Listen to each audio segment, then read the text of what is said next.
Hello, guys, and welcome back to In Search of Success, where we discuss, dissect, and deconstruct various aspects of life, success, and leadership so that you can get the tools and techniques and the strategies and the tactics and the formulas and the frameworks you need to bring your ideas to life, to turn your dreams into reality, and to achieve anything you wish to achieve.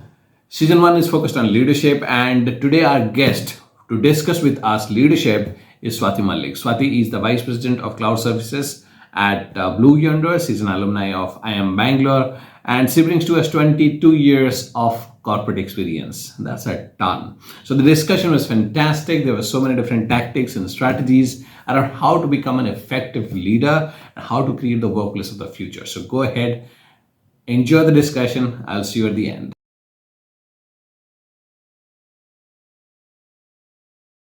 Hi, Swati. Welcome to the podcast.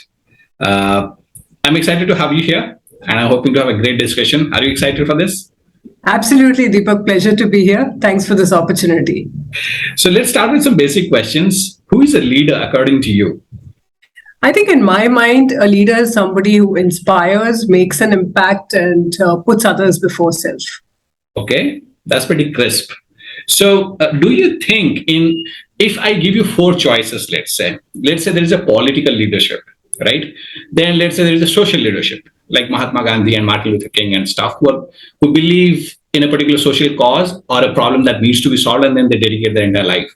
So political leadership, social leadership, then there is definitely military leadership, and then there is business leadership or corporate leadership. If you have to pick which will be your favorite, where do you think actual leaders are there or made? What will be your pick? I think leaders are there in every sphere is what I would say, Deepak. I would not make a choice because I think everything runs with some level of leadership, right? Okay. It doesn't happen without one. Do you think there is overlap between these four dimensions? In context of leadership, do you think there is a lot of overlap? See, I think there are different leadership styles, and if you look at political versus socio versus the other two that you mentioned, business leadership, yes, there is definitely an overlap, right? Because it's really about how you bring people together and the purpose that you're going after. Mm-hmm. The ways, the means, the mechanics could be very different, but it's really about fulfilling a larger vision at the end of the day, and getting things executed to that. Okay. So, if I have to ask you, what are some of the personality traits or characteristics of a leader? What would be your answer to that? I think for me, a leader is somebody who's, really selfless, who's very clear in vision and execution, and basically, takes people along. I think that's how I would define leadership characteristics.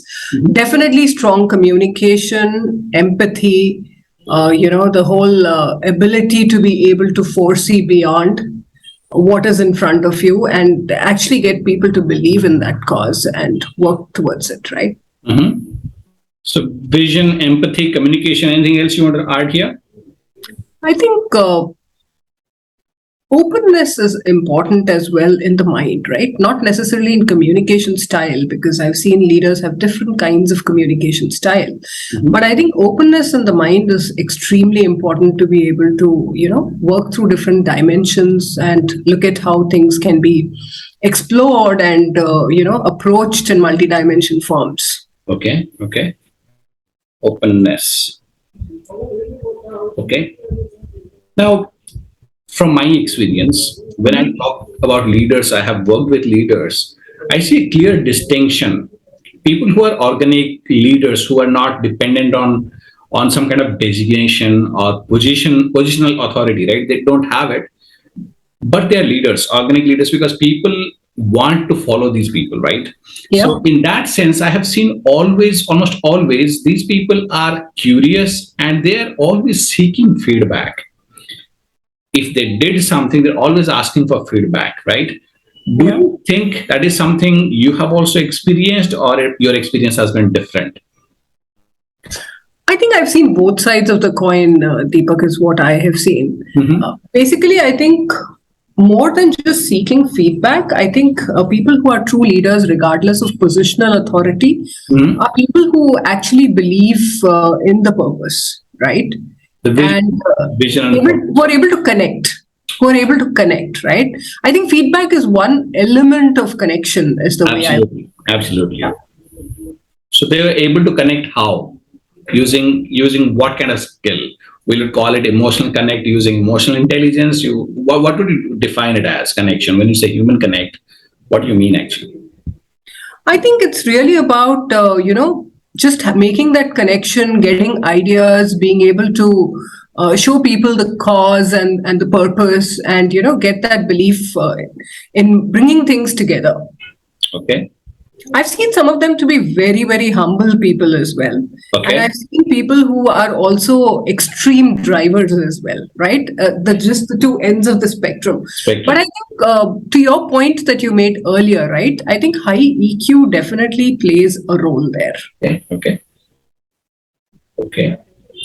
What according to you, if we are talking about only business leadership, what according to you is a primary responsibility? We would say there are so many different things that leaders have to do in a business environment, right? But according to you, what will be the primary responsibility of a leader today in an organization, in a company? What would be the primary responsibility according to you?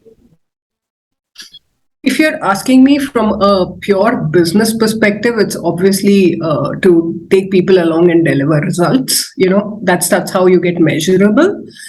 But I think the very important element also is how do you do it, right? And I think that's where, at least in my mind, I relate a lot to the concept of cares. Okay. When you kind of know what you care about, and when you know what others care about, I think it's a lot easier to kind of put things in perspective and take stuff forward. Mm-hmm. And something it also goes and connects with the concept of servant leadership as well, right? Would you like to elaborate what is servant leadership? Yeah, so I mean, I think putting others before you, right? That's the way I look at it, and being able to see what it means for them versus what it means for yourself versus what it means for the larger business. And instead of just going top down, you're actually being able to catch pulse at different levels and take things along, essentially. Right. So do you think leaders are able to do this particular thing of servant leadership, of putting your team before you, putting your customers, putting your management before you, right? So do you think this is something that is happening across the board, or this is something that is absent? What is your experience? I think it's a mixed bag. I wouldn't say it's happening across the board. And maybe a lot of people don't even relate to the concept, right?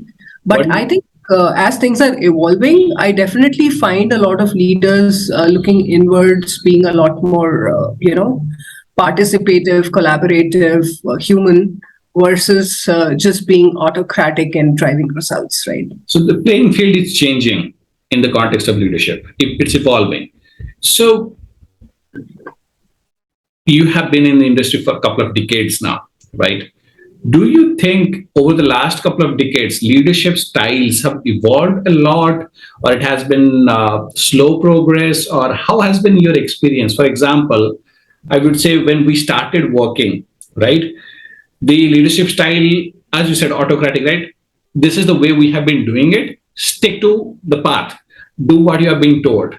Yeah. Now, probably it has changed a little bit, and a few companies, I see few leaders have become aware, as you said, and they're okay if the team is ready to create their own path, self-managed teams, or a lot of other stuff.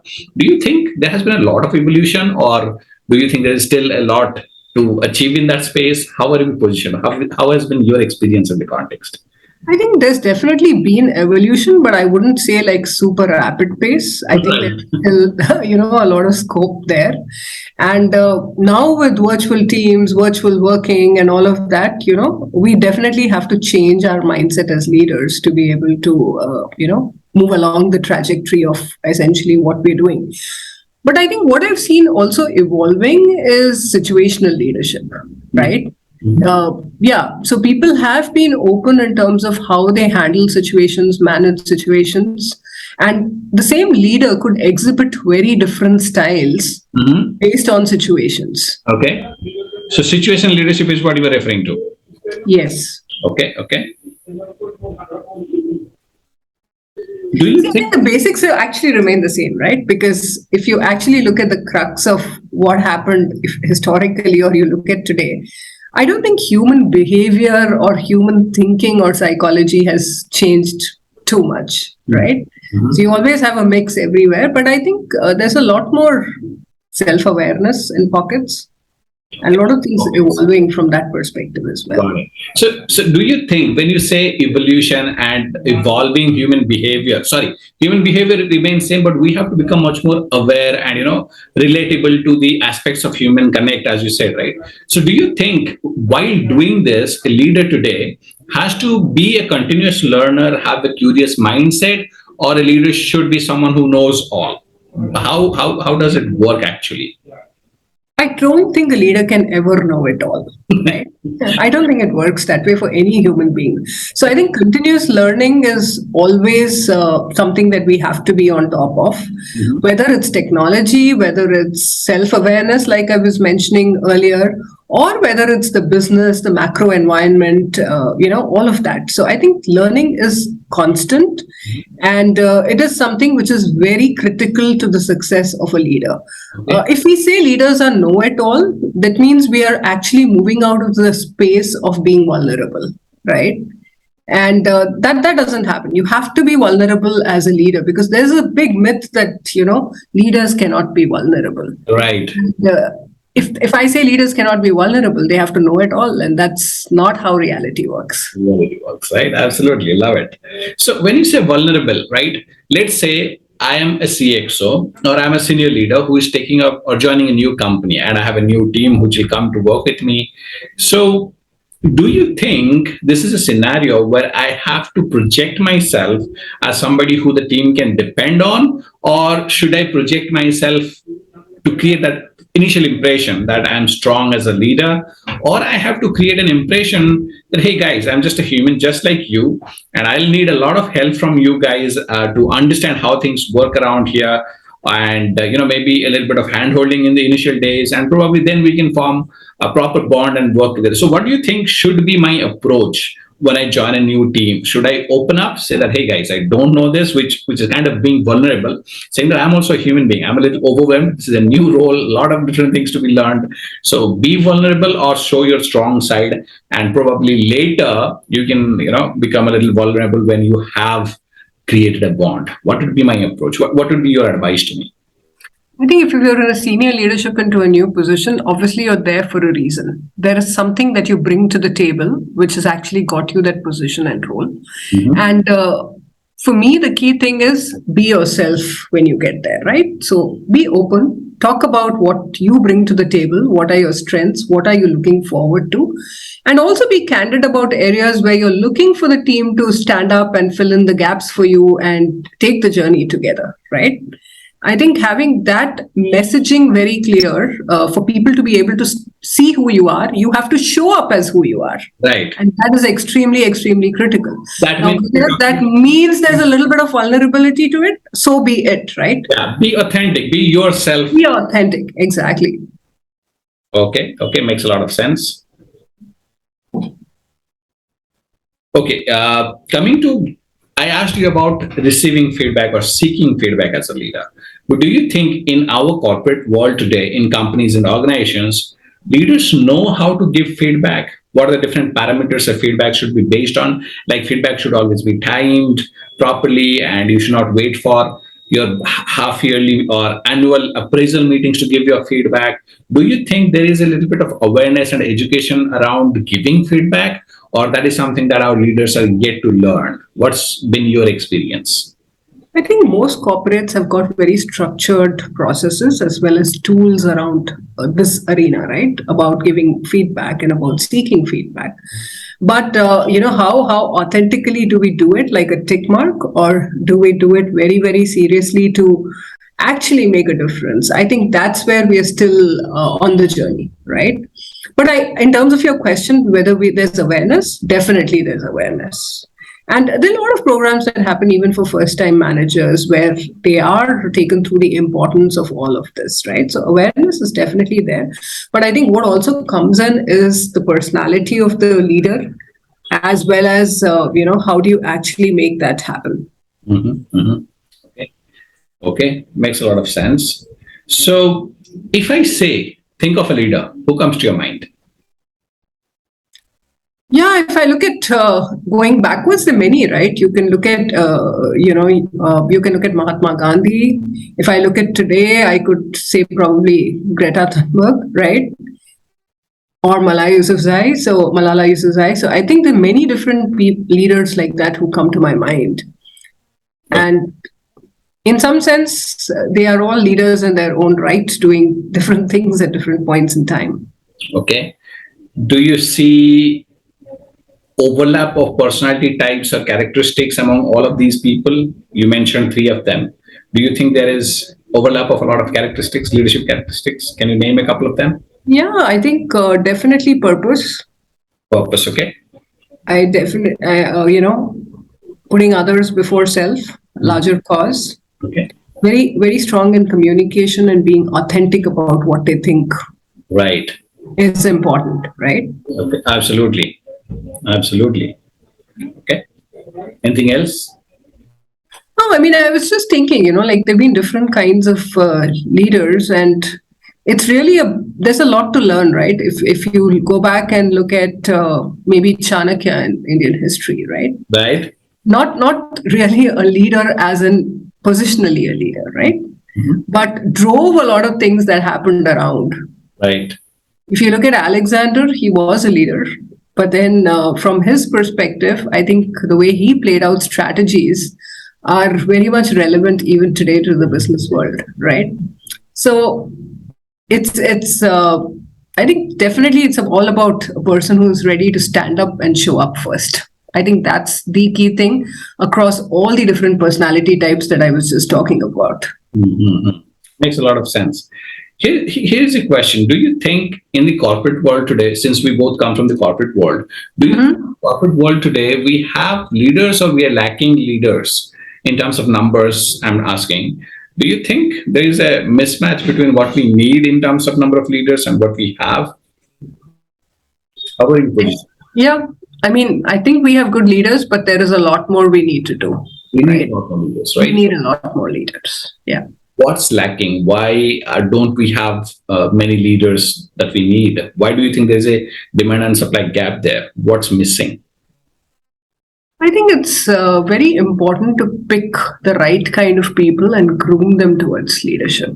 Okay. Okay. I mean, to the point, right? There are leaders who are born, but there are leaders who are made as well. And, if we look at the corporates today, there are people who are on IC tracks and can be leaders as well, right?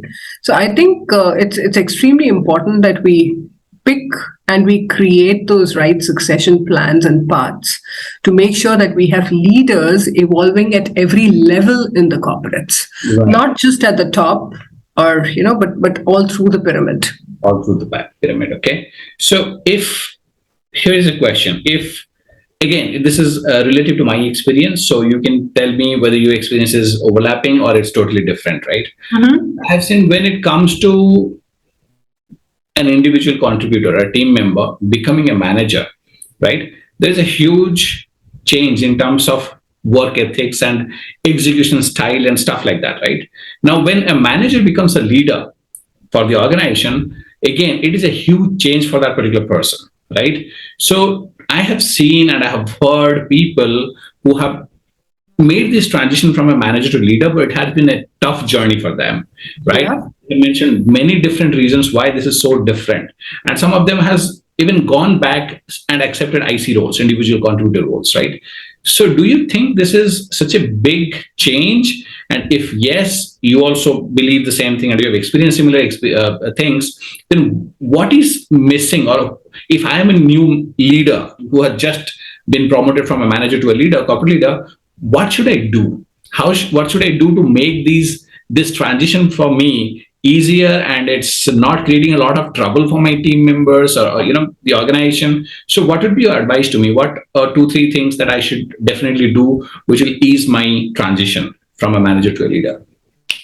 Great point, Deepak. And I think there are two elements you touched here. One is an IC to a manager, the other is a manager to a leader. So let me start first with the IC to the manager, right? I think the thing with IC to manager, especially in the Indian context, if I put it, right? I think culturally we've always been told that, hey, the title manager has something great about it. And I've seen personally a lot of ICs really striving hard trying to get there, right? But their strength actually lies in being those experts, those SMEs, those technology guys and whatever, right? Right. And I think it's very, very important that we set out technical leadership paths versus managerial leadership paths very, very clearly in our setups in our organizations. Right. And also break the mindset that it's not just about being a manager, right? So I think if we can create those right levels, those opportunities, and those growth paths for people, I think the struggle between the IC and the manager role, especially in our context, will get better, right? Okay. And because I've seen people going there and wanting to come back, right? And they've been happier after they've come back, right? Yes. So some of them have an appetite for both, and they've done extremely well as well. But I think that's the distinction I would make. Okay. And coming to your second part, right, manager to a leader, I think that's where the training becomes important. Having the right mentor or coach becomes extremely, extremely critical. Because as a leader, right, one of my mentors once told me that even when you become a manager, right, you're set on stage. Absolutely. And when you set on stage, you have somebody watching you all the time. All the time. And when you make that distinction, even more so as a leader from a manager, I think self-awareness becomes a very important aspect of who we are to be authentic, right? I think the second is to understand the macro environment a lot more. Okay. Not just within the company, but also in the industry, the customers, the technology, all of that, right? I think that becomes extremely, extremely important. And you have to be a quick learner or be able to catch on to that, right? Okay. I think the third piece is connections.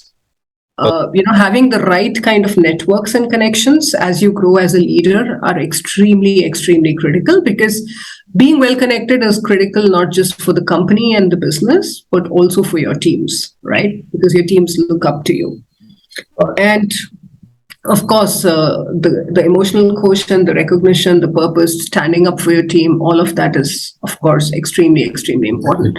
But as a manager, you still have limited stuff, but as a leader, you need to really start showing up, right? And I think these are some of the shifts that are important.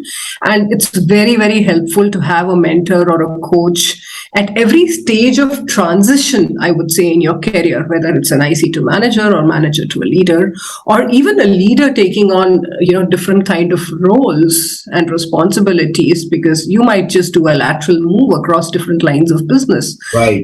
And it really helps to have perspectives from, mentors, coaches within and outside the company as well. Okay. So here is what I understood, that if I am making a shift from, let's say, manager to a leader's role, first I have to be self-aware about my strengths and my weaknesses. Then I have to work with a coach to understand the perspectives of a leader's job and role and behavior and stuff like that. Then I have to be aware of the macro environment as well, right? Till managers, I think it is okay to just be aware of the micro, and you can know everything that is happening inside the company. But the moment you go into corporate leadership role, you have to be aware of the macro as well. Then you have to be, of course, a quick learner and unlearner as well, I think. Then you That's a good point. Yeah. Yes, because nowadays technology is changing so fast. You have to learn and unlearn at the same time. I think a lot of different things. Then you mentioned about the connection and the network's power. You have to build your network as you grow inside into CXO roles, a leader to CXO roles, right? Then you have to be connecting emotionally, and your emotional questions should be something that you should be working on, right? So this is your advice, right? Absolutely makes a lot of sense. Makes a lot of sense. This is practical, implementable. So I think whoever is an aspiring leader or a new leader listening to this, they can just make this and start working with this, right? So thanks for sharing this with us. You mentioned about mentoring, right? And coaching. Do you think Indian companies, apart from Fortune 500 and top few companies, do you think this awareness is there with the CXOs, even forget about the team members and senior leadership team, even CXOs, do you think they're aware that they should work with a coach? Because my experience tells that the awareness level is, if you compare to US and Europe versus India, I think the awareness is a little, so what's your opinion there? I think coaching as a stream is picking up a lot more in India now, Okay. right? Okay. At least I see that quite a bit in the last 12 to 24 months. Okay. So I think there's an opportunity there. There's an opportunity. And then you may be right in your observation, right? We probably don't do it across the board. But one thing I want to call out, right, when it comes to mentoring specifically, right? Coaching, I know it's external, there's generally a cost involved there and all of that, right? But mentoring, I think it's really for each one of us, regardless of our level in the corporate or career, right? To go and seek mentors. Mm-hmm. So typically when you come new into a company, you probably have a buddy mentor assigned to you and all of that. But then once you're settled in the organization, right, we generally forget about mentors. Right. we don't think it's an important part, and probably nobody tells us or speaks to us about it as well. But I think that's where you have to sometimes go, keep your eyes and ears open, see what you're able to relate to, where you see there's value, and you have to go out, seek mentorship at times. And it's always good to have one or two mentors around you, who you can also have different mentors and you can tap into them for different things at different points in time. Do you think that's company know that they can also be mentor to the new joiners? They're aware and they do that role, or, because sometimes this also happens that I got a new team member. Let's say I'm a CXO and I have a senior leader who joined my team, right? Now, I have to spend some time or invest some time in mentoring a particular new leader, right? The question, again, it's something that, it was mentioned by one of our previous guests. So I'm trying to check that, is it true as well? So her observation was that the moment somebody is assigned that you have to be the buddy or the mentor for the next, this particular leader, the first question asked is, what's in it for me? I have to invest some time, let's say on a regular basis, 1 hour, 2 hour, or weekly some hours. What's in it for me, right? And the problem becomes because there is no connection of mentorship with my performance appraisal, with my hikes, or nothing like that is there in companies nowadays. So until and unless it is something that is associated with my growth, I don't see a necessity behind why should I mentor someone, right? Do you think that's the case always, or you have seen a little different scenario where people they're proactive that yes, I'll mentor this particular person? Or how has been your experience? I think it's always more than anything else, Deepak, a time crunch. That's the fact. That's the fact. That's what we are discussing, right? So I think it's all about time crunch, and you do it if you really believe in it, right? If you've benefited from it, you see the use of it, and it's a powerful way of also connecting. Right. So do you think it should be top down, like CXOs who have experience, they should first go and seek mentorship?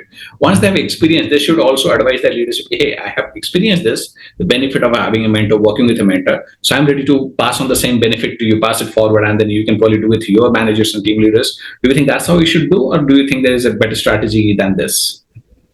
I think it should also be a little bit into the structure, right? At least for certain levels and above. But the point I was making earlier is not everything can be official, right? You can't have a mentor officially for everybody in the organization. So what's the harm in having? Can we evolve into that?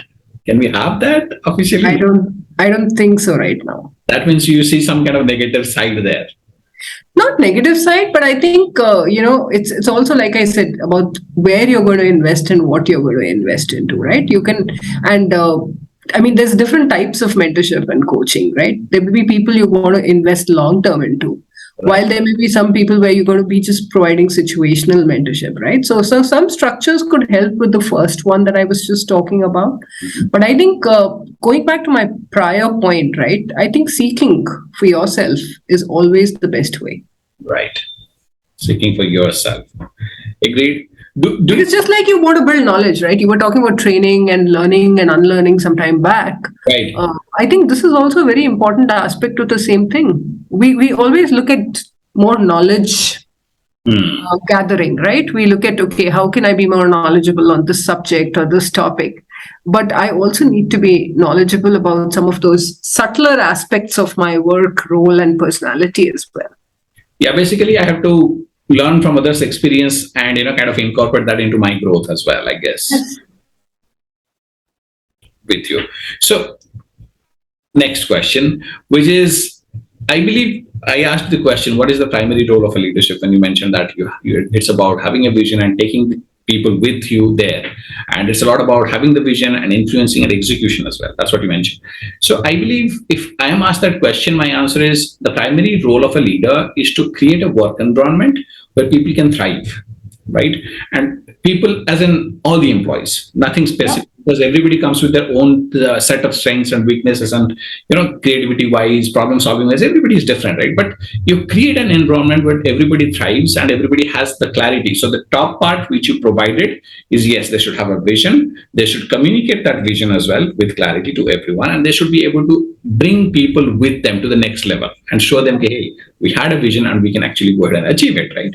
Apart from that, I think, yes, the primary aspect of a leader's job is to create that environment where everybody thrives. So if I am someone who's taking up the role of a CXO or a very senior leader, right, and I'm kind of focused on, yes, I know my primary responsibility over the next few years is to kind of work around the culture and make it a much more stronger culture, and a culture where people are feeling engaged, people are having fun, there's a lot of creative ideas, and people are okay and they feel kind of safe, right? So what would be your advice to me in terms of creating a work culture? What kind of work culture should I create, right, in today's time when work has become hybrid, teams have become distributed? If I'm taking up this role and I'm focused at creating a culture where people thrive, what would be your advice to me? What else should I focus on? Yeah, that's a great question, Deepak. I think it's all about, you mentioned different elements, right? You mentioned fun, you mentioned safe environment, Yeah. right? Yeah.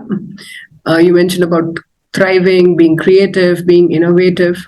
I think it starts from one, your communication, right? Mhm. How you exactly talk about it, right? Go be open, be vulnerable, talk about your own experiences, what you're trying to do there, right? Mhm. And be very authentic on that aspect. The second thing is, obviously, I think the company, people have to feel that the company is inclusive, right? So those actions that we take, those initiatives that we put forward, forums that we create for allowing people to be able to express themselves freely, to share creative ideas, to bring about innovation, maybe in products, in processes, some very simple things, right? But which can be powerful. Giving people that space, I think, makes a big difference. So sometimes communicate, over communicate. But I think what is also critical is once you communicate, you walk that talk. Okay. It's a little hard now with virtual working, and I think that's where the tools we put into place and the trust factor that we put and the engagement that we do is important, because today we would be probably working from home and running from one meeting to the other. We have to create spaces where people can just talk. We have to create spaces where people can just feel safe, right? It's not like you're walking past the alley or the corridor and meeting someone and or having a cup of coffee. It's not that, right? So you have to make conscious efforts to build a culture that gives people that freedom and that space and that ability to be able to do what they're doing and thrive in that environment. So you mentioned about giving the freedom and the space where people can be themselves, people can be open, right? While creating the workplace for the future as a leader, I was listening to something which kind of resonated a lot with me. Do you think this is something that we should do, or this is something that companies should not be bothered about? I was listening to Indra Nui on a podcast, and her advice was, when you are as a leader, corporate leader or CXO, thinking about and working towards creating the workplace for the future, in those discussions, while you were talking about hybrid, you were talking about technology, you were talking about coming to the office twice in the day, twice in a week, and stuff like that, always keep at the center of all these discussions building a family. because these are all people, and building a family, the responsibility that comes with becoming a parent and becoming a caregiver to your older parents and stuff like that, that is never discussed. But going forward, I think COVID has given us this awareness that going forward, apart from hybrid workplace, work culture, and technology, building a family should also be core of our discussions. Do you believe that this is how it should be, or as a company, we should not be bothered about these things? What's your take? I think it's important because the physical and mental well-being of our employees and their families also helps people bring their best self to work. Right. Okay. I mean, I think it's one element that we are never really grateful for, right? We just assume it's there. Right. And a lot of times I've spoken to even managers in my teams, right? And they're just kind of running from pillar to post. And I actually, asked them that, have you taken a step back and thought about, the last time you spent 30 minutes with your child uninterrupted, right? It's so important for us to create that awareness and actually sometimes even push people to experience that, right? Because necessarily push unless they experience it, they are not going to know what it means. And I think that happier, more fulfilled being that comes back to the workplace is going to be a lot more productive, a lot more effective, and a lot more creative as well. So another incident from the same, there are a lot of different leaders, right? And one such incident she mentions is about when she wrote a letter to the parents of some of her executives that thank you for the gift of your child to PepsiCo, right? Yes, she mentions that in her book. I did read it. Yes, Yeah. exactly. Yes. So that is a very nice strategy. Leaders should do that, and then managers should do that for their team members. I think, yeah, she mentions a lot of different strategies. I love this particular strategy that she executed. Can you advise me, as I said, if I'm taking up this role and I'm designing workplace of the future, we are designing, what would be some other strategies like that, which can make employees invested emotionally and be free of emotional baggages that is there with everyone, basically, right? So what would be some of the advices like that, some of the strategies and tactics that we can try, maybe something you have tried or studied? So Yeah, I think, one thing that I've seen, very simple things, right? Like you're getting onto a meeting, take 2 minutes to check with somebody how their family is doing. right. Okay. As simple as that, right? Check on how their kids are doing, right? And also check on the person themselves, right? And I think that's a culture that starts building when you Yes. it starts going down, when it starts from the leader at the top, it starts going down. Yes. Now it's not that we get less focused on our job at hand or work, but I think what I've seen is people start seeing that human side, right? And they go the extra mile and work for you. They know their difficulties, they know their work-life balance challenges. I mean, I deal with those every day in my work, right? With my teams, right? But I think they get that you're genuinely interested in them, genuinely care for them. I think that's a simple thing. The gratitude thing you mentioned is another thing. I think also when you see people doing something right? There may be simple ways of recognizing it, not necessarily something big monetarily and all of that, right? But just reaching out and making that impact makes a big, huge difference. Okay. Now, here mentioning about appreciating something that might be very, small thing, right?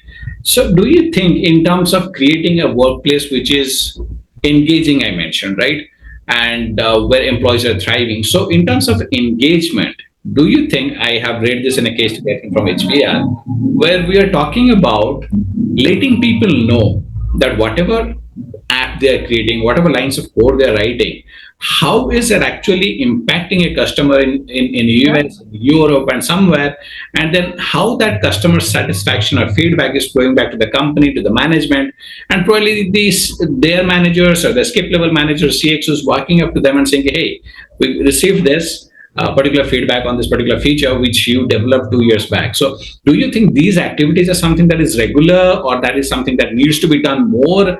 Where do we stand in these things? I don't think this happens a lot. No, from my experience, I can tell you, like, part of the customer services org where we deal with fires almost day in and day out. And, when we get those recognitions from our customers, whether it's a simple survey or a word of thanks or something bigger, we make it a point to go back and acknowledge that with our associates, with our team members. And I think that makes, we practice it very, very religiously. And I think that makes a big difference. And that's something you will advise to everyone, right? All the companies management should do this. I mean, more than even companies, I think individual managers and leaders have to take that responsibility. Right. That creates an engaged employee is what I strongly believe. Yeah. Yes, makes a lot of sense. And even other ways, talking about virtual, I think once a month you need to have some kind of team engagements virtually, which are non-work related, where people can just Be themselves and talk. be themselves, just have fun, to what you were mentioning earlier. Got it.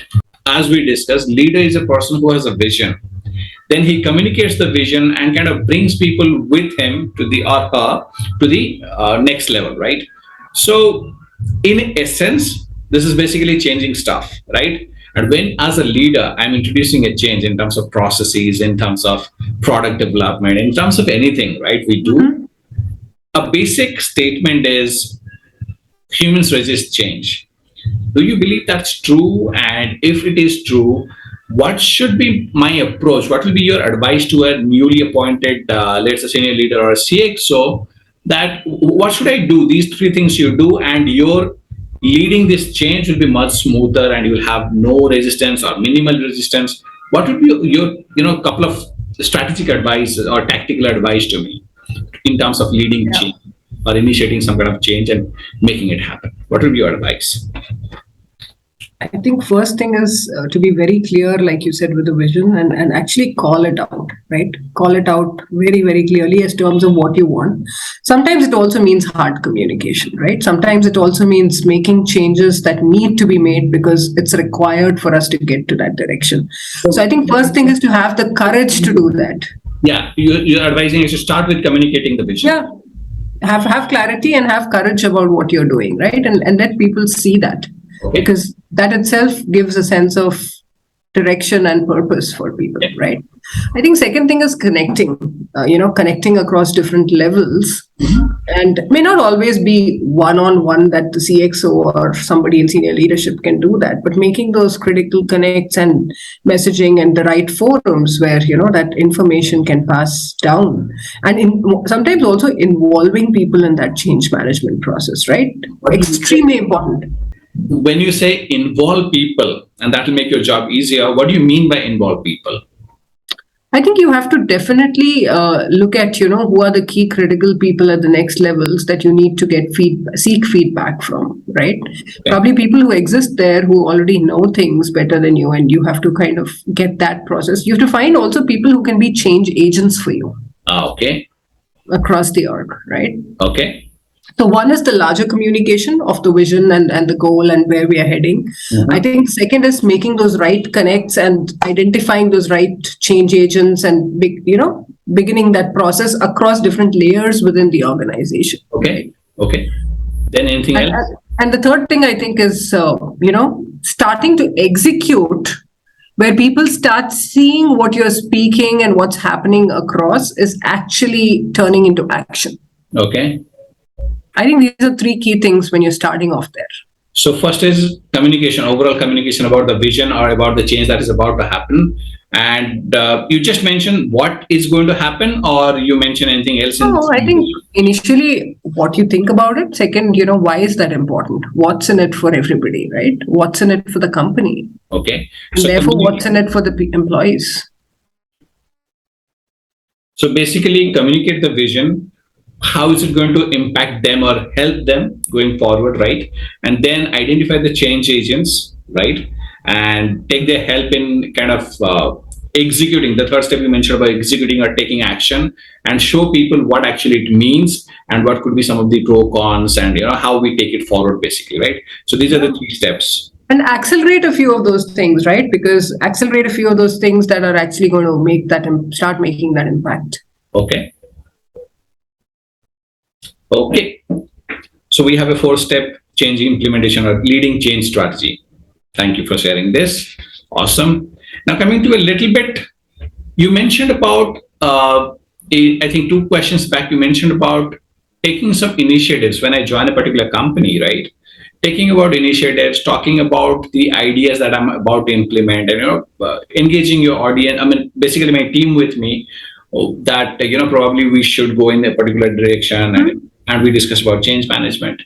So, what if, as a leader, I'm trying to implement a particular change, or I'm trying to start? I'm taking a new initiative. Let's say process-wise, product, whatever it is, right?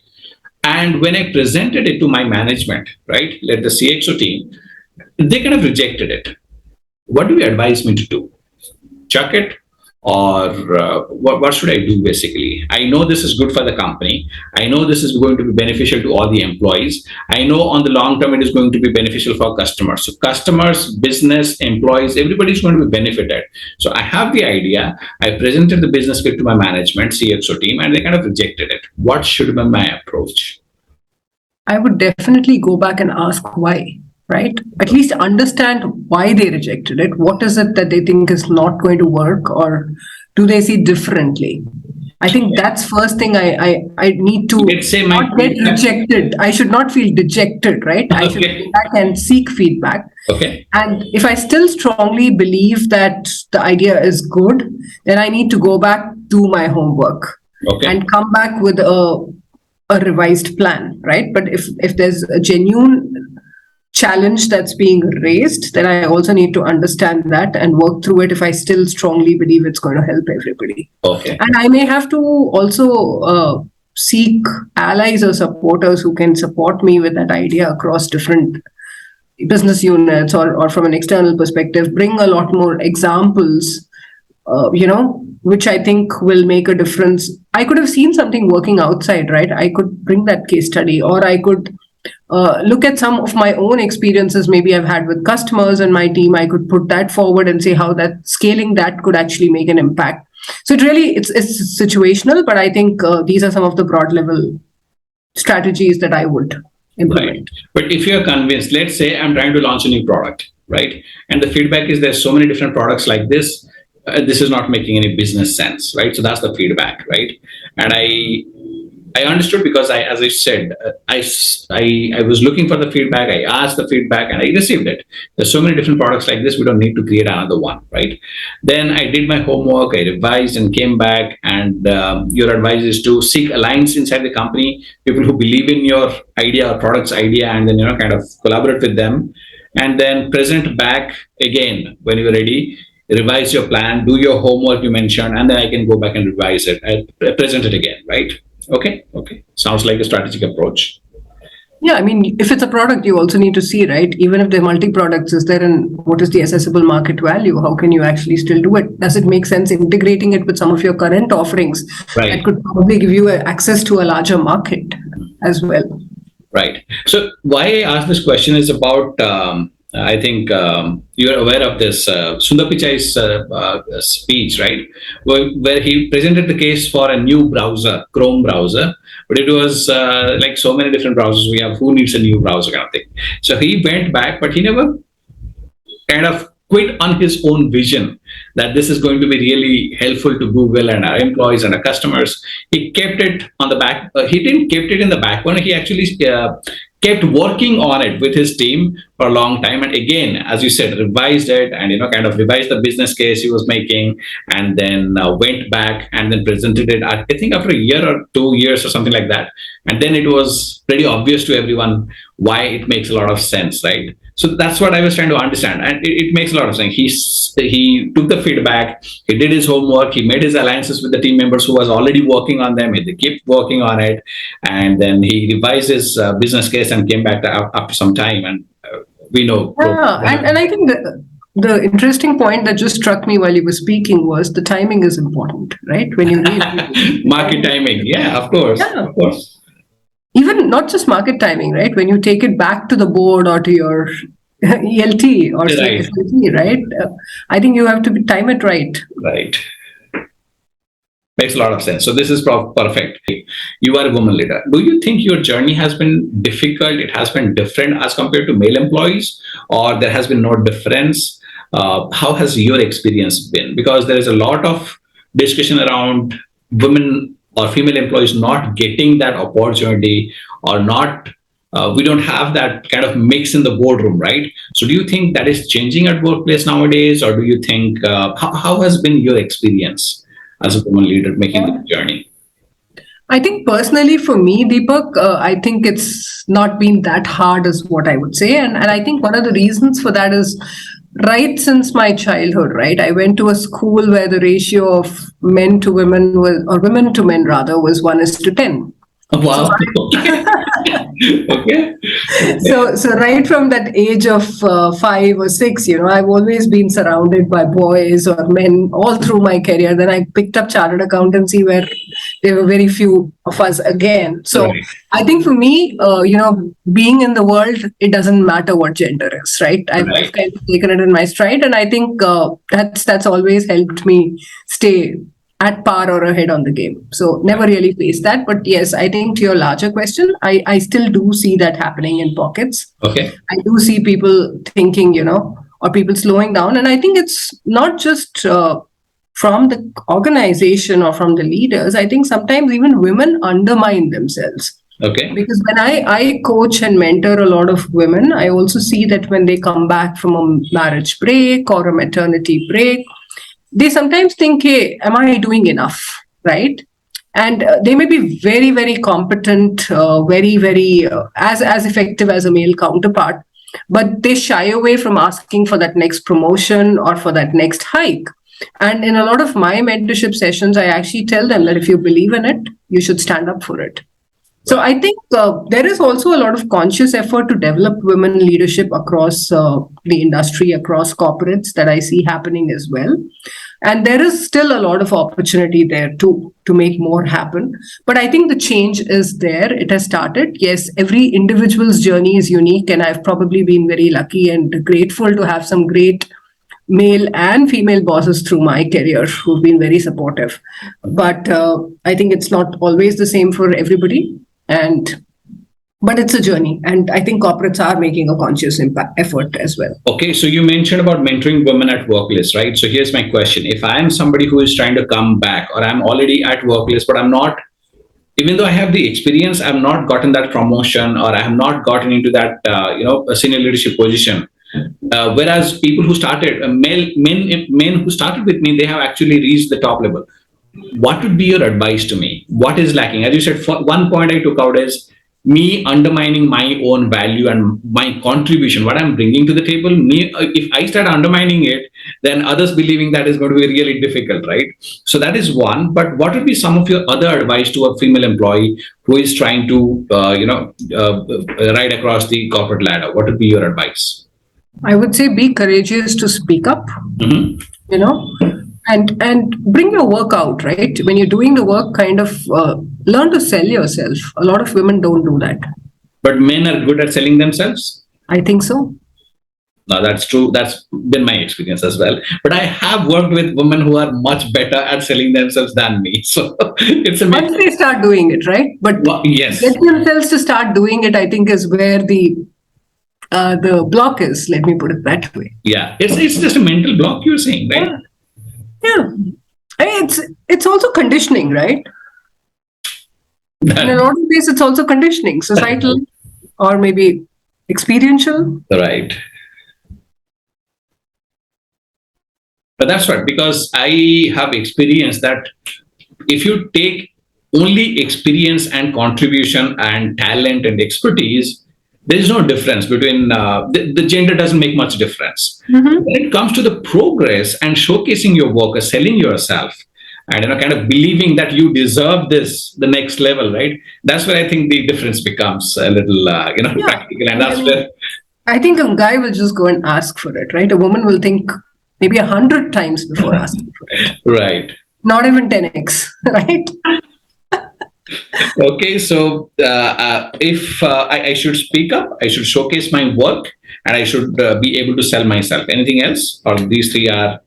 And first believe in myself, right? What I'm doing. The first one is that Yeah, believe that I deserve this. I am I confident deserve it. I Yeah. deserve it, right? Okay, believe in myself. Okay, okay. So we have talked about change management. We have talked about. Uh, you mentioned that you have worked with both men and women as your mentors or bosses, right? Is it any difference when actually women go to the top leadership position? Do you think there is a difference in their leadership style? Do you think there is or gender plays any kind of role in making a leader better? Women leaders are better, men leaders are better. Do you think gender plays any role in making someone a better leader? I would not generalize it, Deepak, to be honest with you. Just your experience. Because I've seen women to be a lot more empathetic, Mhm. but I have, had male bosses who are quite empathetic as well, or As well. are empathetic as well, right? Yeah. But in general, if I have to look at gender, maybe women are more empathetic, is what I would say. Okay. But again, not a generalization. Not generation. That's your experience. Makes a lot Yeah. of sense. Makes a lot of sense. One other thing. As a leader, I have a vision. We are making a journey. And when you are taking an entire organization with you, or a big team with you, and trying to make your vision a reality, right? There is bound to be failures, right? So, what would be your advice to me as a leader? How do I deal with these failures? And how do I kind of, should I shield my team from these failures? Or what should I do with that? How do I deal myself? And what should I do? Share the same failure with everyone and talk that, yeah, this is something we failed at, or I shield my employees. What should I do? I think own the failure first. Okay. Own it. Okay. And fail fast. It's okay to fail. Nothing great happens without failing, right? Okay. As I failed fast, I owned my failure, right? But as a leader, as I said, I'm creating a culture, right? And maybe as a leader, if I'm walking my talk, my team is going to follow suit, right? They're also going to. So if I'm interested through my work to create a culture where failure is accepted, failure is not looked down, and failure is not reprimanded, right? How should I create that kind of work culture? I think you have to be clear in setting expectations. There's always a second chance to do things. Mhm. But if something is happening which can be avoided and is happening, I think you have to retribute and set a strong standard as well. But if a failure is genuine with everything possibly done, then I don't think you have to hold it against the person. And how many times do you have that kind of big failures, right? It's only when you're trying to do something very innovative or you're trying to bring about a big change. Right. But day to day, what happens if there are mistakes? I think you have to stand up and set expectations, and some things are non acceptable. You have to set those boundaries. Right. Okay. Okay. Looking at the work environment today, do you think there are some rules of leadership that a leader has to follow?